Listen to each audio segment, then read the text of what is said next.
ऐसा नहीं है कि जो भगवत शरणागत है, जो भगवत प्रेमी महात्मा है, उसके शरीर में कोई व्याधि या पीड़ा या क्रूर स्वभाव आदि के द्वारा पीड़ा पहुंचाई जाए, पीटा जाए। बोले तो भगवान के जन है, किसकी सामर्थ है कि इनके साथ ऐसा व्यवहार कर सके? न प्रारब्ध की सामर्थ है, न किसी कूरकर्मा हिंसक स्वभाव वालों की सामर्थ है, क्योंकि प्रभु उनकी रक्षा करते हैं।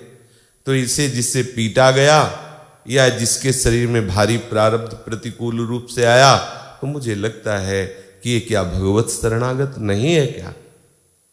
कभी ऐसा संशय न करना। श्री सनातन जी भगवत अवतारों में से हैं, कोई जीव कोटि के महापुरुष नहीं है। पूरे शरीर में वो मवाद युक्त खुजली, जैसे करो पीप निकल पड़े, ऐसे पूरे शरीर में। रामकृष्ण परमहंस जी भगवत स्वरूप महापुरुष है।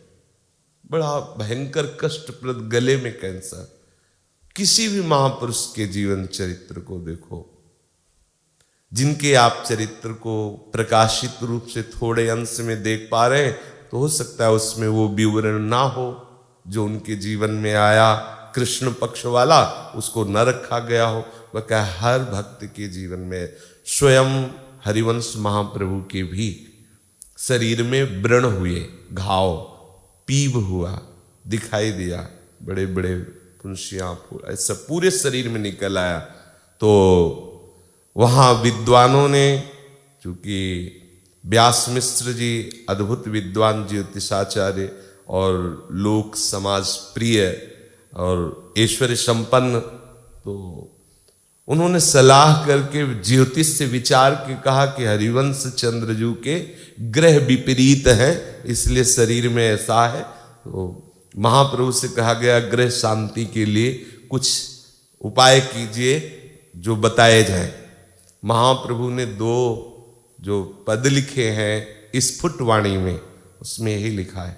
एक पद में है कि यदि सारे ग्रह विपरीत है और श्री कृष्ण की शरण में होकर श्री कृष्ण नाम जप कर रहा है, तो बेचारे गरीब बलहीन ये ग्रह क्या बिगाड़ लेंगे।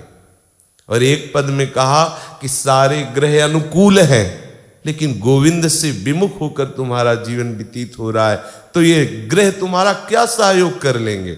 महाप्रभु ने कहा, प्यारी जू और प्यारे जू के चरणों के आश्रय के सिवा हमें किसी ग्रह नक्षत्र की शांति के लिए कोई अन्य क्रिया करने की आवश्यकता नहीं।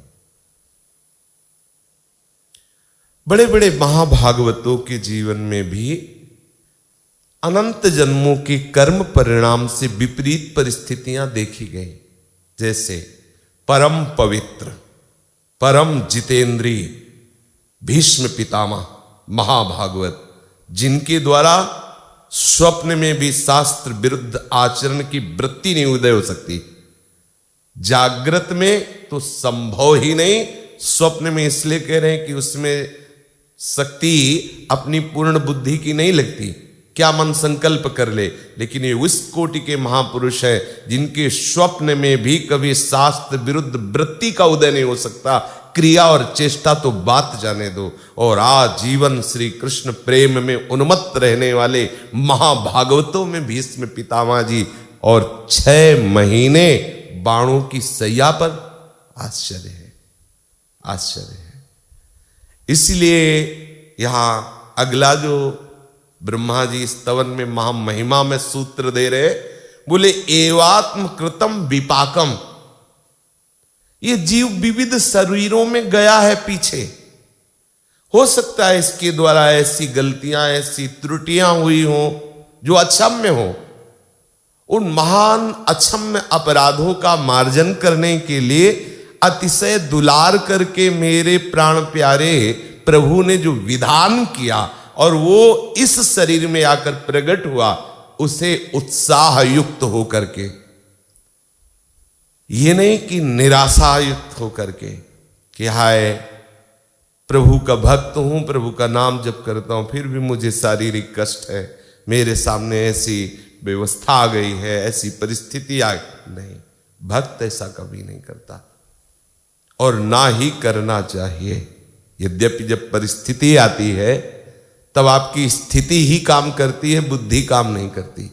आपकी जो स्थिति होती है, अगर आपने वास्तविक अपने आप को शरणागत कर दिया है तो आपको समझाना नहीं पड़ेगा, उस समय वो स्फुरण ही वही होगा जो शास्त्र कह रहा है।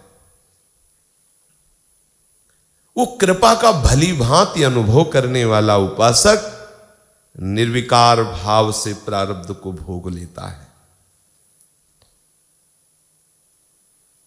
दुखद या सुखद दोनों प्रारब्ध विकार पैदा करते हैं। जब अनुकूल और सुखद प्रारब्ध आता है तो हर्ष विकार पैदा करता है, जब प्रतिकूल और दुखद आता है तो शोक। ये हर्ष और शोक अभक्त के हृदय पर स्फुरित होते हैं, अपना अधिकार करते हैं, शरणागत भक्त में नहीं। प्रेम पूर्ण गदगद वाणी से, पुलकित शरीर से समर्पित हुआ भी प्रतिपल समर्पित होता रहता है। समर्पित हुआ भी प्रतिपल प्रभु की कृपा का अनुभव करते हुए प्रतिपल, हे श्यामा श्याम मैं आपकी शरण में हूं। यदि नहीं समझ में आ रही बात हमें तो इतनी तो समझ में आ रही, चाहे सुखद परिस्थिति हो चाहे दुखद, हमारे श्यामा श्याम ही हमारे जीवनाधार हैं और उनकी तरफ से जो पास होगा वही आपके पास आएगा। वो चाहे दुखद परिस्थिति हो चाहे सुखद परिस्थिति हो, और दोनों में कृपा का भरपूर विधान है, पक्का मानिएगा। बिल्कुल कहीं संशय मत कीजिएगा कि अगर ये जीते तो कृपा होती। ये जीना मरना सोने जागने जैसा है। सो गए मतलब मर गए, जग गए मतलब पुनः जन्म हो गए, बस ऐसा है। ये कोई खास बात नहीं है। जीना हमारा विश्राम स्थल नहीं है, विश्राम स्थल है प्यारे जू के चरणारविंद। हम जीते तो इन्हीं के लिए हैं।